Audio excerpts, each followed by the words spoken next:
We're in the midst of Vayishlach. We're in the midst of the Jacob story, the Jacob drama. What do we know about Jacob? Well, we know that his name Yaakov refers to heel, which is another good cross-cultural sort of bad pun, because he certainly is a heel in many ways. He's a liar, he's a thief, things like that. Last week you weren't here, so you missed one of my favorite lines in the whole Torah last week, which is when Jacob, after stealing his brother Esau's blessings, of course, in the famous story, he realizes that he probably should skip town because Esau threatens to kill him as soon as dad dies. Father, who is allegedly on his deathbed for the next 20 years, because that's what we find out in this week's Torah portion. It's 20 years later and he still hasn't died yet. But last week, Esau says, as soon as dad dies, I'm killing you for what you've done, stealing my blessings and all that, and pretending to be me. So Jacob decides that discretion and fleeing is the better part of safety. So he flees off into the middle of the night, goes to sleep with a rock as a pillow, and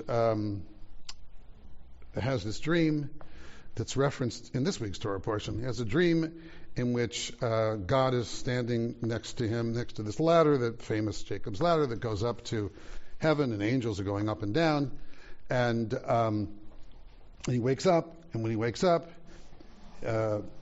he utters what is one of my most favorite phrases of the Torah, which is, Yesh Adonai b'makom hazev anochi lo yadati. God was in this place and I didn't know it. That's the quick version of it. That he says, wakes up and says, God was here. And where's here? Where's the place that God was in? I mean, where was he after all? That's not rhetorical. That's an actual question. So where was he when this vision took place? Middle of nowhere. Middle of nowhere. Like literally. In the wilderness, which with all the connotations of fear and trembling and scariness and nothingness and ignorance and he's in the middle of, he doesn't even know where exactly he's going to end up. He's in the middle of running for his life, frightened, and there he encounters God. And of course there's a slew of rabbinic commentaries about that. But one of the most obvious is, if you can find God in the middle of nowhere, how much the more so, as we like to say in Talmudic terms called v'chomer, how much the more so can you find God where there's somewhere? Right? Yeah. Could he have meant, or could you interpret it, God is here, like inside me? And Beautiful. I don't know it. Yes, absolutely. So God is, where's the place? If the place was nowhere, there was no place. I mean, there was nothing there. He's in the middle of the wilderness. So the place is the place that he's carrying with him all the time. Like, even though he was this nasty heel of a kid, he suddenly at least had that moment of revelation, which keeps being referred back to in a sense, of God was in this place and I didn't know it. All I knew was the nasty kid I was who was looking out for himself all the time. And this is part of the life journey. It was literally his own vision quest. After all, the vision, he's on a quest, his vision quest to find himself in this journey, and he's constant. And in this week's Torah portion, we get sort of the other end of this. It's not the end of his life, obviously, since he lives a long life, although he doesn't think so. He lives a long life. What is 147 years, something like that, which would be long for us, but not so long for him, since his father and grandfather lived longer. And he says, Jewish tradition, the Talmud grabs on that moment and says one of the names of God is Hamakom, the place. Of course, the Talmud says there are 70 names for God. So one of them is Hamakom. And that's like an ongoing challenge that we get from Jacob of discovering the places where we are open to encountering holiness. The places that not just to recognize that we are made B'Tselem Elohim in the image of God, and so this is always the place that if we look, we can find holiness and divinity. And one of the biggest challenges of life is that one, after all. I always make reference to Leviticus 19:18, which those of you who may remember that Rabbi Cheryl Leward of blessed memory used to have on her license plate. Her license plate said LEV 1918, right? Which is love your neighbor as yourself. So Cheryl always drove around with a love your neighbor as yourself mobile. But the hook, the kind of irony of love your neighbor as yourself is so many people that don't love themselves, that walk around broken in bad ways, and you don't want them to be loving you the way they love themselves when that's how they love themselves. You know what I mean? So I always interpret love your neighbor as yourself as a commandment to love yourself first. Only then does it pay for you to love your neighbor the way you love yourself, after all. And, I don't have to draw this out, but just look around the world. Isn't that from the top down, and a basic tenet of Reconstructionism too, that God is not out there. There's a spark, a still small voice in each one of us that is divine. Yes, of course. Sometimes Absolutely. It's hard to find it when you consider not only ourselves but people who are running the country, for instance. Of course. Well, people who will remain nameless. Yeah. He who will remain nameless. Right. Who knew that Harry Potter was going to be so relevant to the world? In any event, yes, absolutely. This is the ongoing. That's what Torah's about. Oh, Torah's over there. This is what Torah's about. Torah's over there too. Isn't it nice to be surrounded by Torah here? In any event, what is this about? This is about, in part, our own individual and collective, as a communal vision quest, journey, spiritual journey, finding ourselves in relationship to others. What does it mean to be me? How do I find the sacred? How do I encounter God? People are, one of the great modern God questions is, if God spoke to Abraham, Isaac, Jacob, etc., well, how come God doesn't speak to me? People. You're not listening. People ask, and one of the answers may be you're not listening. It's that famous joke story about sending the boats. That everybody's heard a million times. It's like, hello, wake up. And it's what I'm always reminding people that.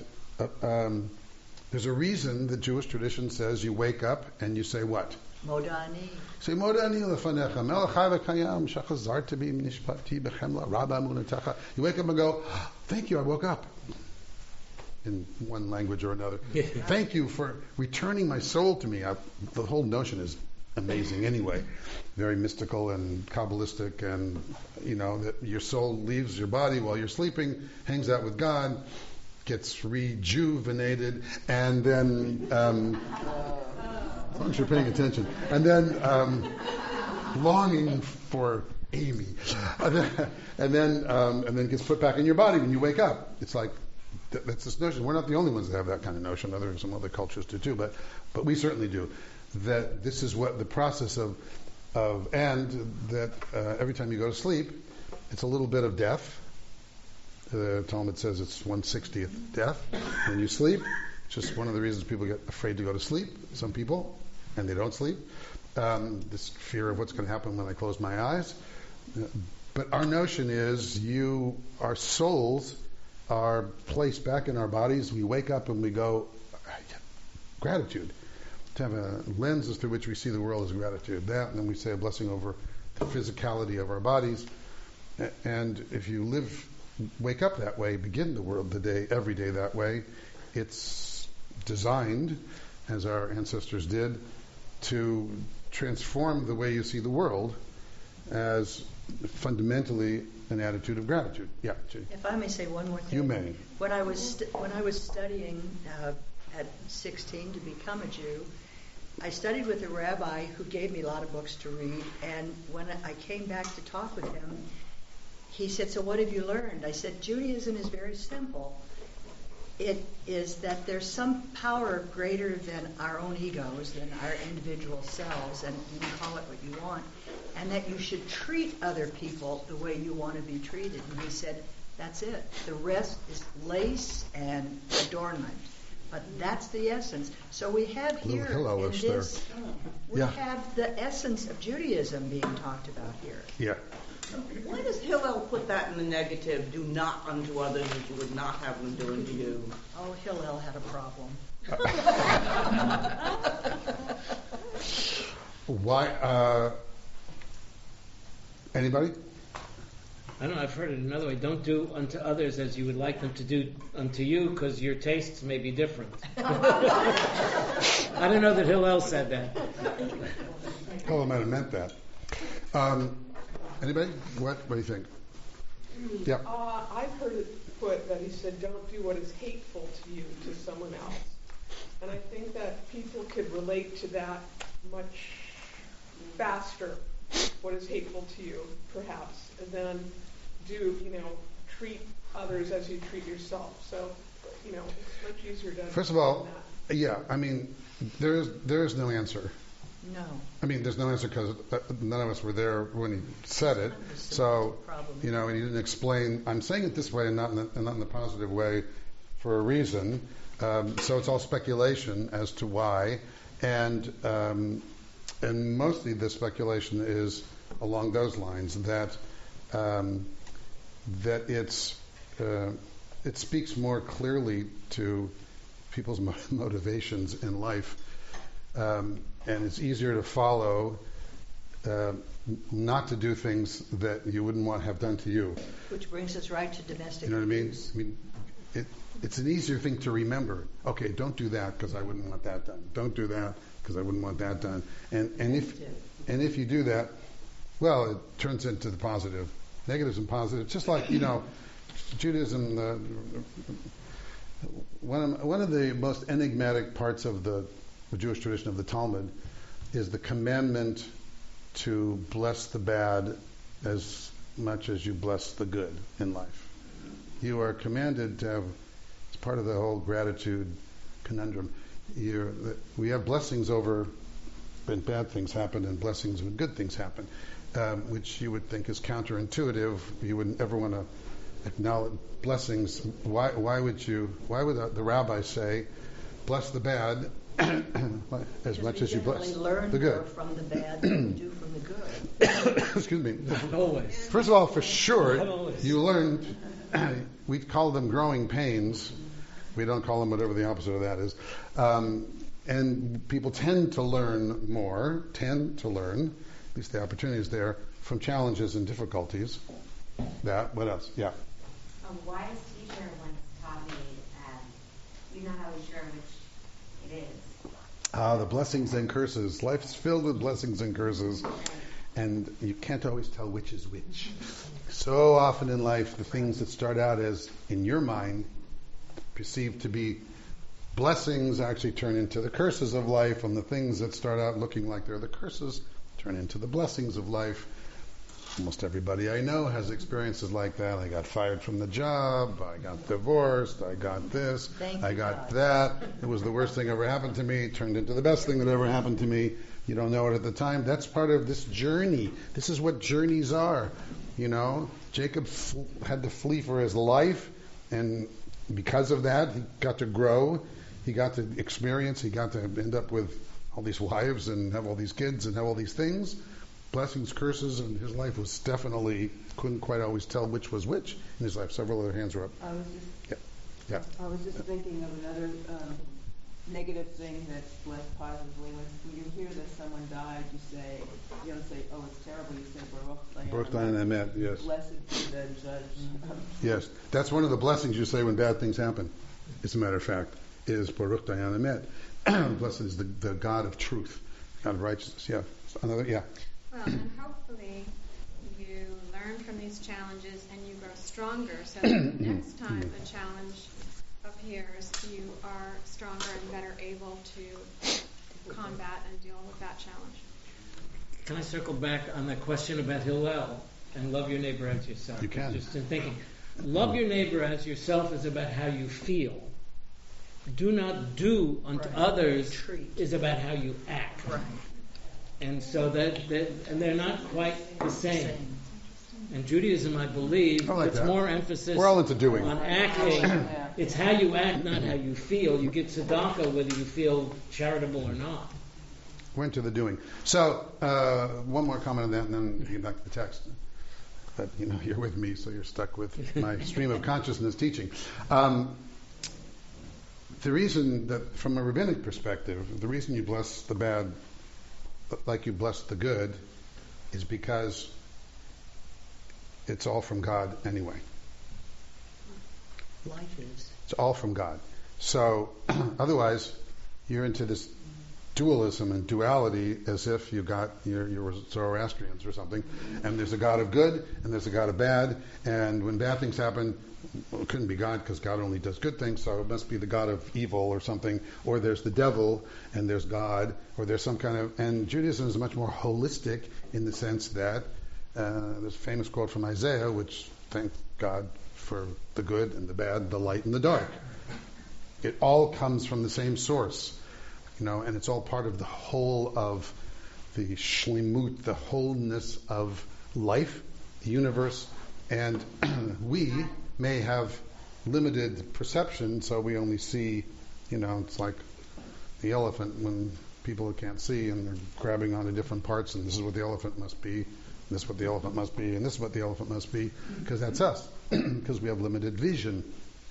But the rabbinic mind ascribes everything to the source of as God. So, therefore, there must be a blessing. Therefore, we have gratitude for all that life gives you, even when it's hard. There's lots of things that are hard in life, and loss is something that everybody experiences. There's nobody who gets out of this world without loss. There's nobody who escapes pain.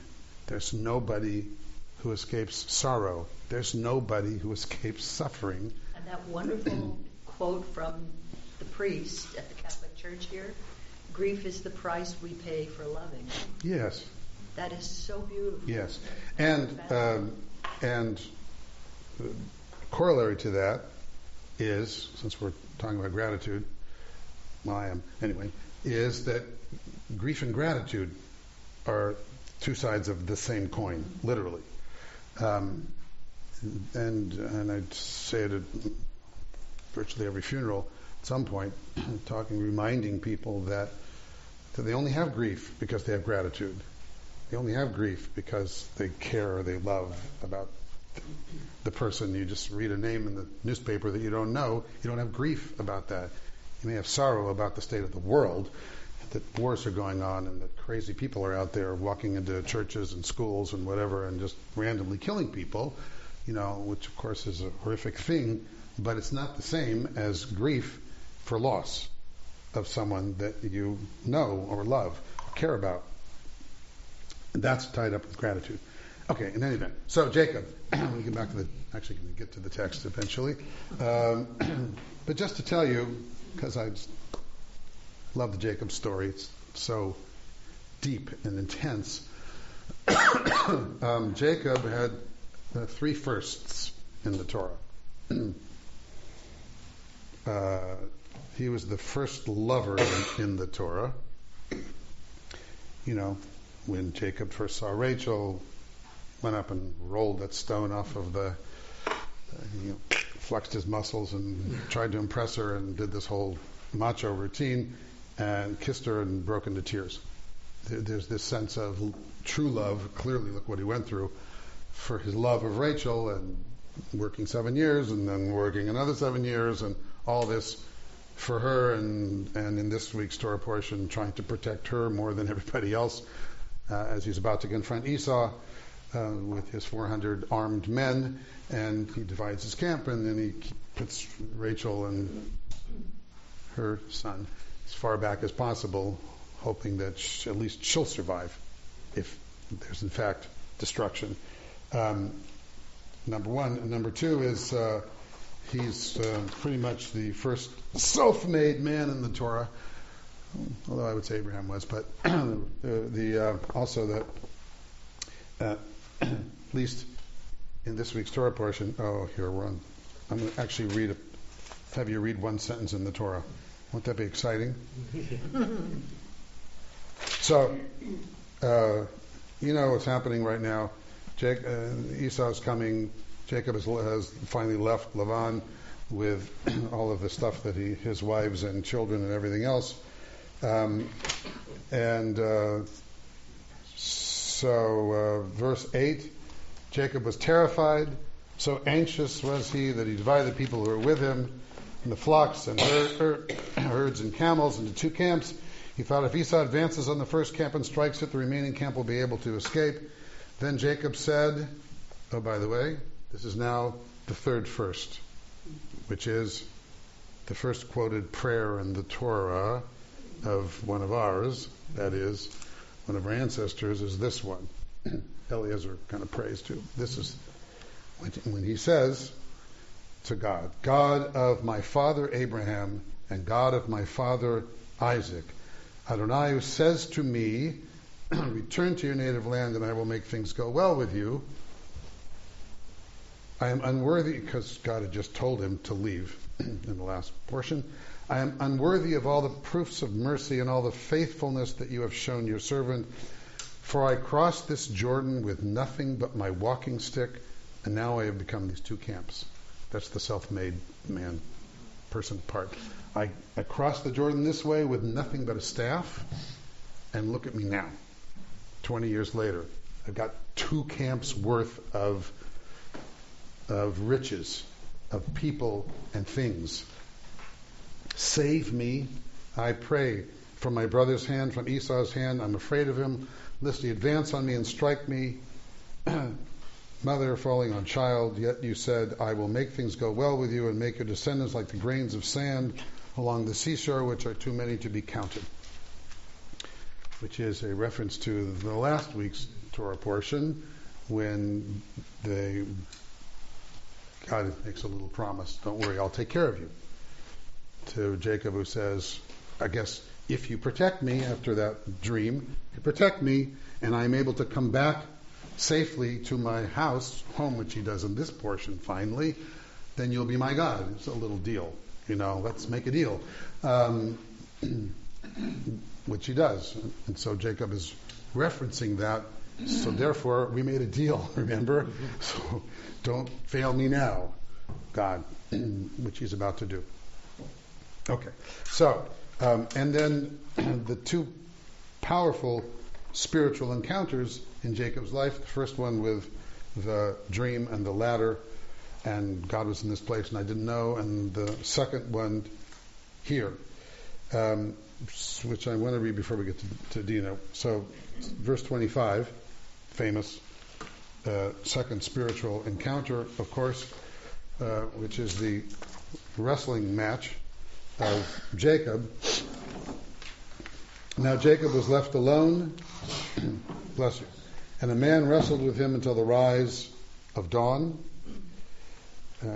When the man saw that he could not overcome him, he struck Jacob's hip socket. That's how I feel today. So that Jacob's hip socket was wrenched as the man wrestled with him. Then he said, let me go, dawn is breaking. But Jacob said, I will not let you go unless you bless me. The other said to him, what's your name? And he said, Yaakov. He said, no more shall you be called Yaakov, but Yisrael. But Israel, said the other, for you have struggled with God and with human beings, and you have prevailed. And then Jacob asked, well, pray me now, tell me your name. And he said, why do you ask my name? And then he disappeared. Therefore Jacob named the place Peniel, for I have seen God face to face. Peniel means the face of God. Yet my life has been spared. Enough of that. Okay, so the famous Ish, with whom Jacob wrestled. Who is this? We don't know. I don't know. I mean, I just read you everything we know about it. That was it. That's the whole story.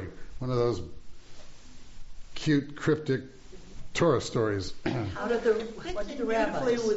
When you say when you go to sleep at night, your soul rises to God. Interesting. He was dreaming this, and he was with God. Well, maybe he was dreaming. Never thought of that. Maybe Jacob, he's good at dreaming, obviously, so maybe he was dreaming. Maybe he didn't really wrestle with anybody. Maybe he was wrestling in his dream. And if so, being good Gestalt people, and he's everything in the dream, therefore, who was he wrestling with? Himself.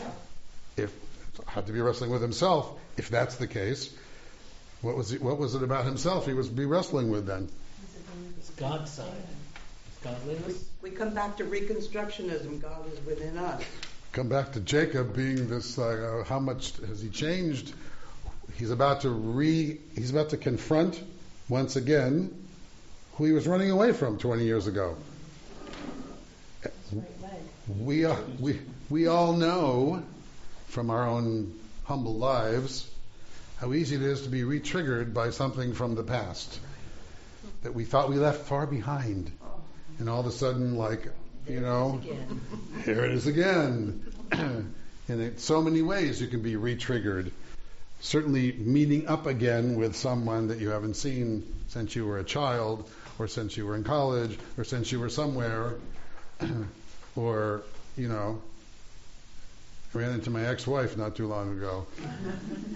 Re-triggers lots of things. All of them good. And then suddenly, it's like next week I'm going to Sacramento for my father's 96th birthday.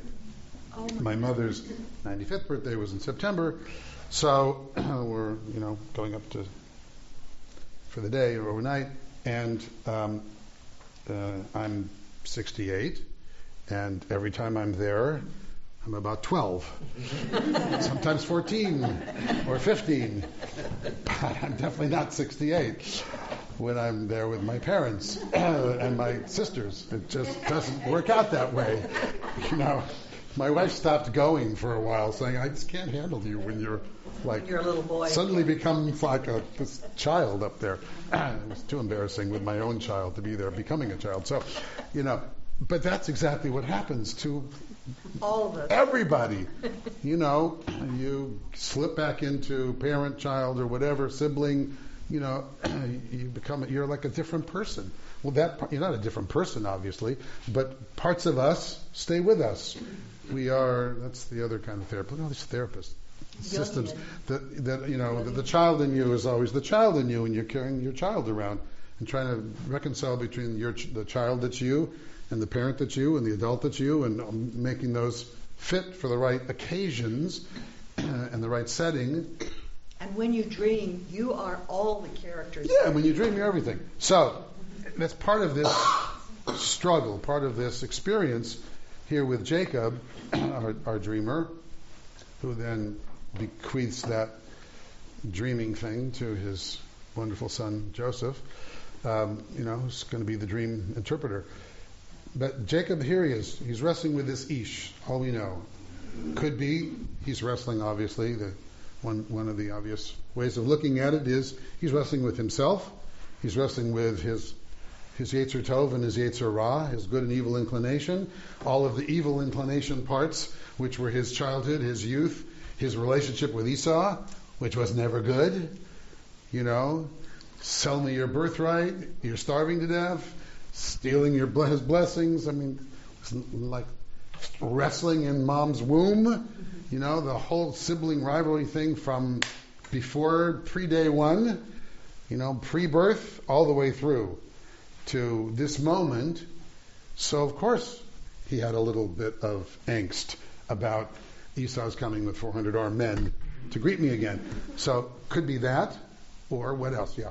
I was just thinking that he has two names, and they're ultimately used throughout the Torah. Right. Those are sort of the two sides, going back to his youth. It's Yaakov fighting with Esau, but he's also the father of Israel. Exactly. Good and bad. Yes. He gets a new name. He gets it again in this portion. Then God shows up.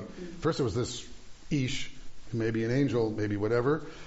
But then God's self says the same thing in this portion. It says, I'm changing your name. Yeah.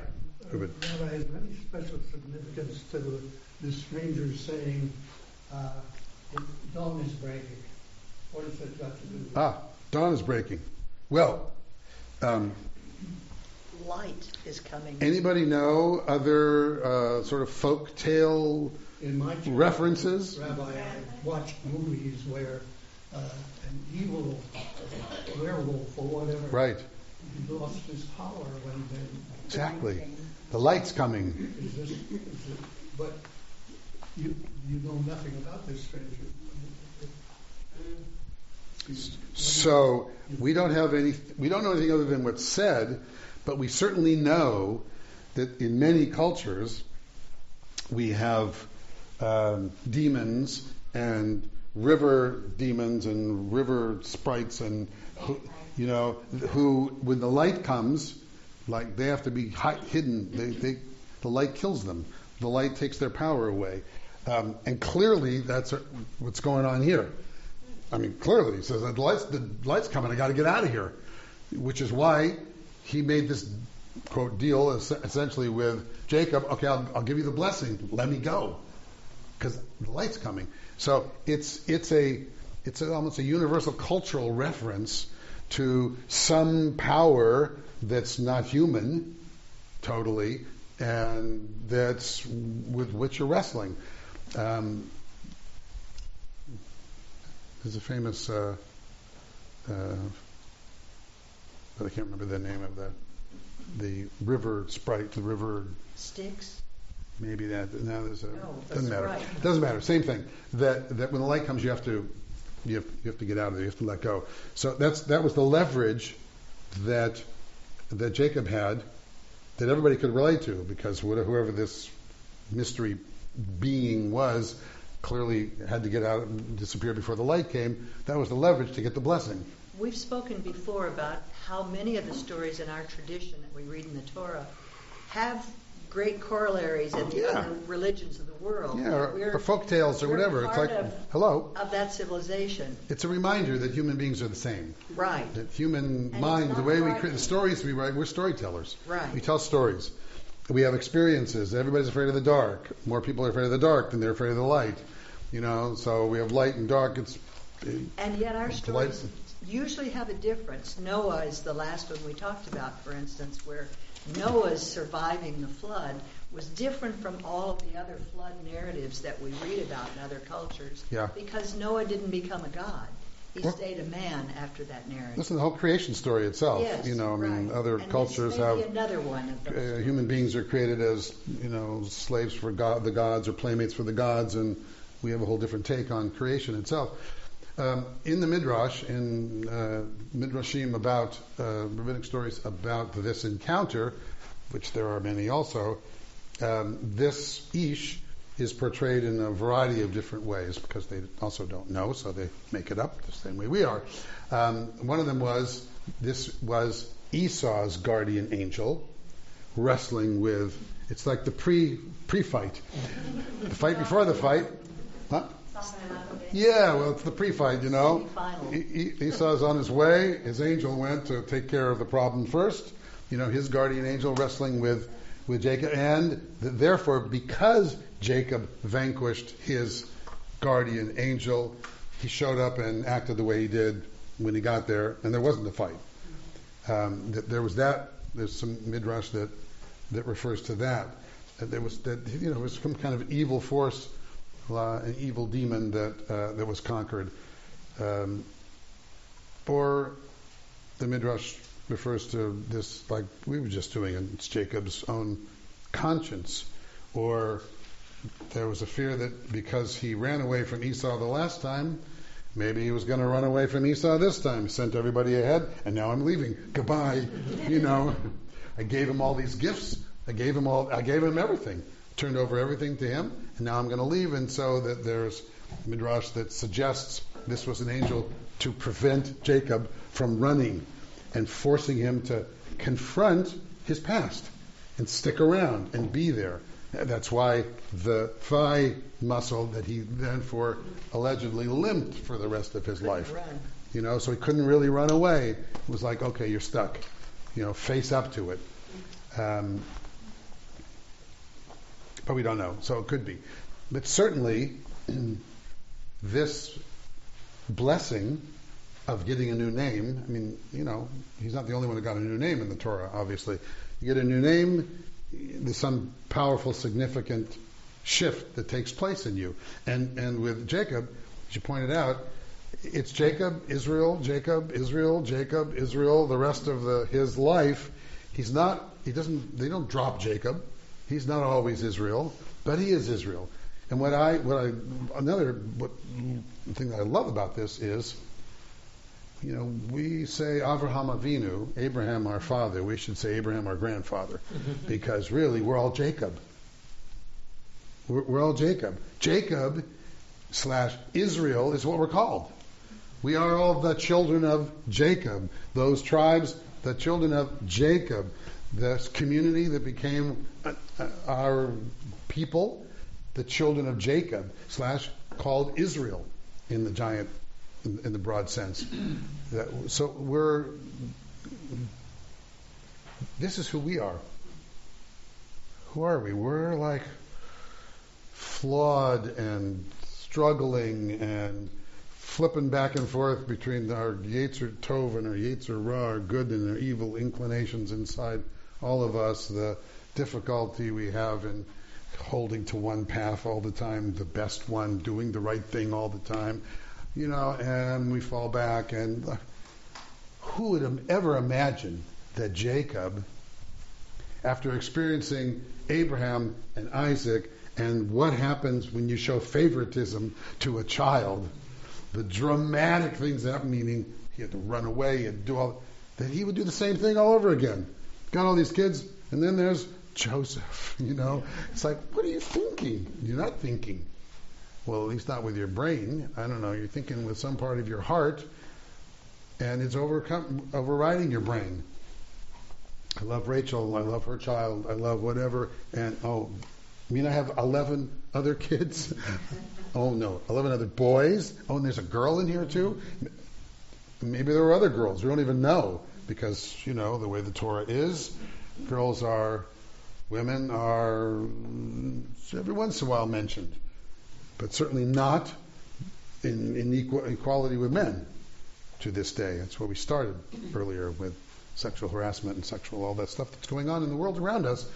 That's the good news, and to me it's all good news, that it's coming out and coming out and coming out and coming out, and hopefully there'll be some changes in expectations of behavior. Just remember, sexual harassment isn't about sex, ever. Power. It's always about power, as is domestic violence, it's about power. They're power things. I just read a fabulous article yesterday, I think it was in the New York Times, but it was one of those compilations of articles from places, so I'm never sure where they're coming from anymore.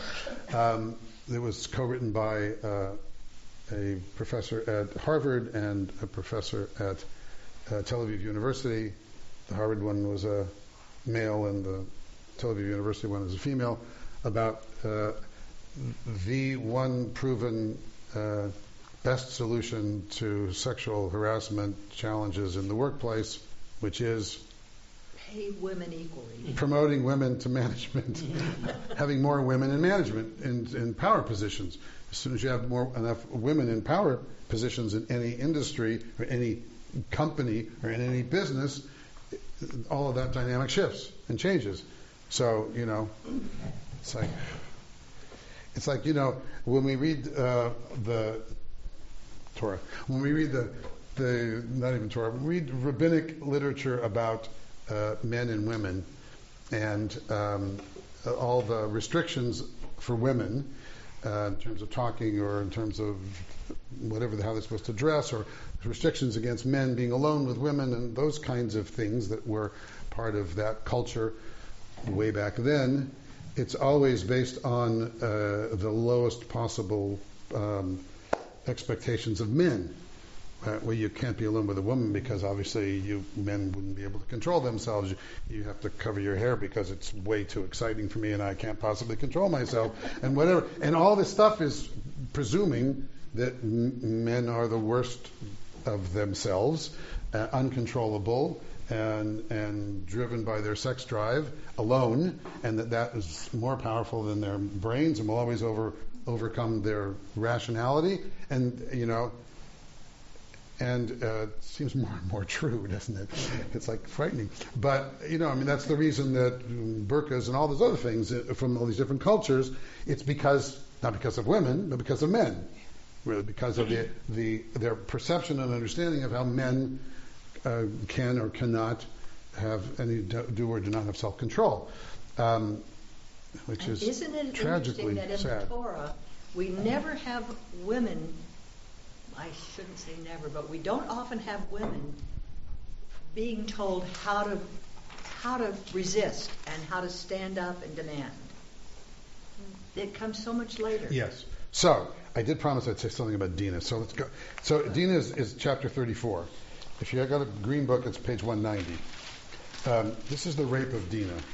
Rape with a maybe question mark. Isn't a question for me, but there are those who question. So the story is short and simple. One day, Dinah, who is identified as Leah's daughter, for a reason, Dinah, Leah's daughter, whom she had borne to Jacob, went out to see the women of the locality. And Shechem, son of Hamor, the Hivite, the local prince, saw her, took her, lay her down, and raped her. That's fairly clear. He was then captivated by Jacob's daughter Dinah, fell in love with her, spoke tenderly to her, and Shechem said to his father Hamor, "Obtain this girl for me, for my wife." At the time that Jacob heard that his daughter Dinah had been defiled, his sons were in the field with his livestock, so he kept quiet until they came back.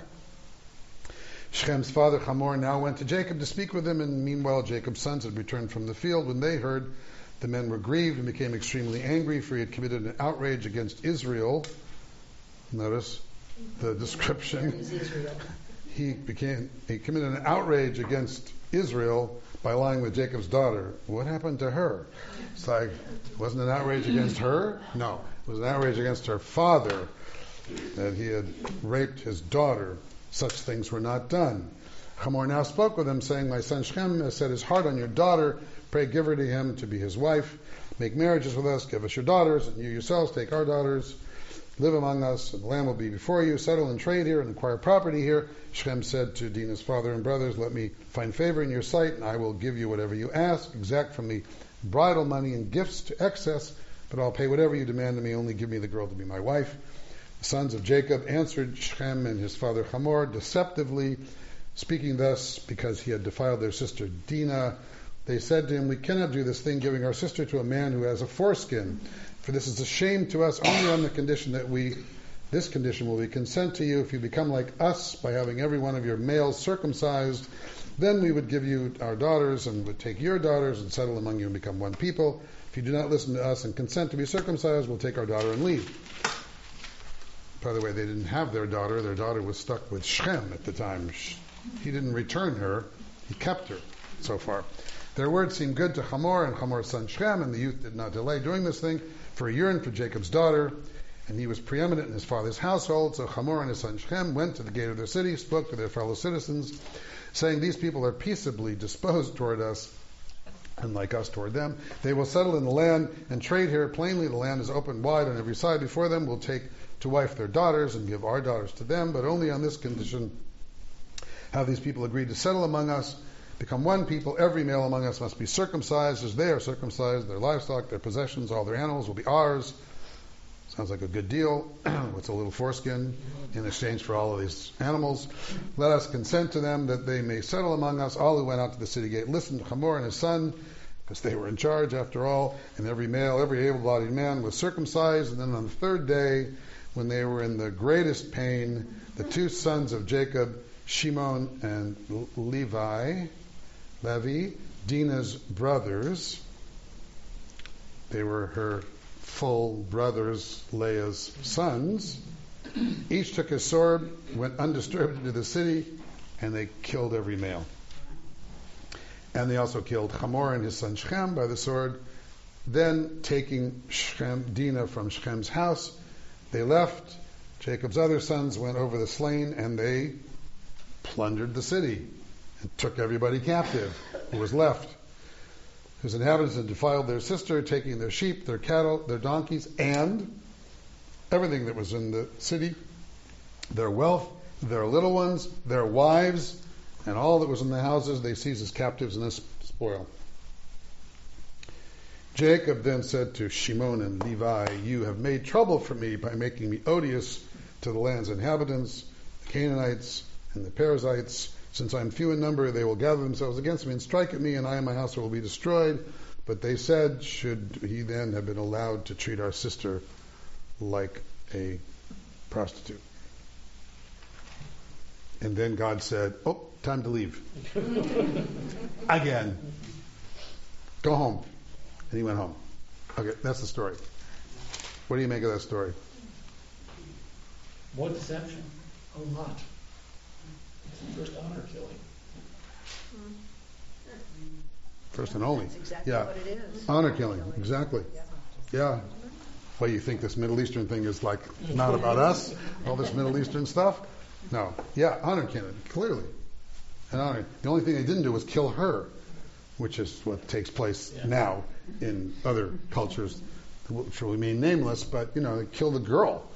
Girl got raped. She brought dishonor to the family. We kill her. It's like, yeah. What happens to Dinah? That's the great question. Read the red tent. What happens to Dinah? Poor Dinah.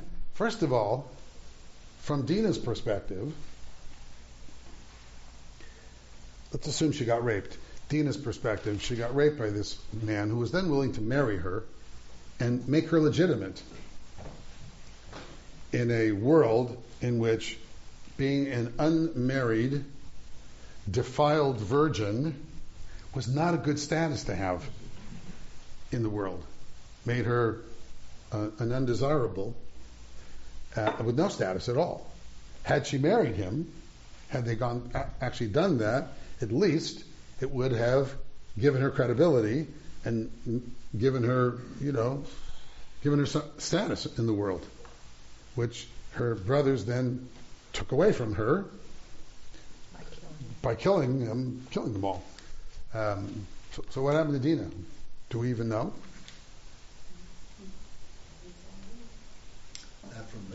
Not from this. We don't hear from her. So we don't know what happened to Dinah. That's why we have people writing stories about it. Poor Dinah. She's like why is this story here? Well, let's ask another question. The Torah is not an expansive storytelling document. It does not give it. It doesn't wax eloquently about most things. It's brief and short and whatever. So if something's here, it's here for a reason. Oh, and somebody edited this, after all. It wasn't just stream of consciousness, whatever. Somebody edited the Torah, said this is in, this is out, this story we're keeping, this story we're not, for whatever reasons that we don't know, because obviously none of us were there, just like all the other conversations we have. However, there has to be a reason that this is here. Maybe it's better to explain it in hindsight some other sort of historical fact. Maybe. How a certain group became enslaved by this group of people. Well, it must have been because they did this horrible thing. Could be. It could be. What else? Yeah. Well, what you of taking care of your women and not allowing them to. It could be exactly that. It could be on the positive side. You don't let somebody defile one of your any of the women in your family, in your tribe. That is, it is the male's responsibility to protect those who are vulnerable, which is women and children. And avenge. And if something happens, you don't stand idly by. After all, that's also in one of the things I put into a couple of times into what I passed out to you. One of the most important, fundamental, key Torah values, also from Leviticus 19, is lo ta'amod al dam re'acha. Don't stand idly by the blood of your neighbor. But then they turn around and do exactly the same thing. Israel turns around and kills all of Hamor's. Oh, that. He doesn't. Yeah, his children. I think Shimon. that's another manifestation of Jacob's character. He says, "You made trouble for me." Yeah. Never mind all these people that were murdered. Right. But it's the dark side of him. This is here for a lesson that you shouldn't let your girls go out walking and to keep them in the control of your house. Otherwise, Yes, I think that is. Yeah, I don't think that's funny. It's true. It's funny, but it's. I think absolutely part of what's what are the lessons here? Listen to the hell. She went out on her own. She went on her own, unaccompanied. Put herself in danger, made herself vulnerable. But yes, I agree. Also, it's like, what does it say? It didn't say she went out looking for a man. She went out to check out the women. It's just like, this is not a document that is really good for women necessarily. Right? Right. So, we know that. This is like thousands of years old. So it's not about the equality of women. It's about women as vulnerable, women as property, women as belonging to their men, belonging to look at what happened with Rachel and Leah and Bilhah and Zilpah and Jacob. It's like, okay, give me this, give me this woman, give me that woman, give me this. It's like that was the way society was. We're still coming out of that. What do you mean was? That's what I say. We're still emerging from. How long ago was it that women were still considered to be the property of their husbands in the Western world? How long ago? What? Not very long ago. We live in a world in which still today there are places in the world where it is impossible for a husband to rape his wife, because there is no category of rape when it comes to husbands, because they have total legal control over their wives. Whatever they do, they do. It's not rape. It's just the husband deciding he needs to be sexually. Two things sort of stand out. One is that circumcision clearly was not enough to cure the problem. And the second part... The problem of lust? That problem. Well, the problem of these are now our people, we're all one. Oh, that. And that's fine. You've solved the rape problem. But the second part, too, is it also shows Jacob's sons as looking at their father saying, Dad, you're wrong. We can't allow our sister to be defiled. So Jacob, once again, is fallible. Yes. And one other thing about this, somebody actually mentioned when the son said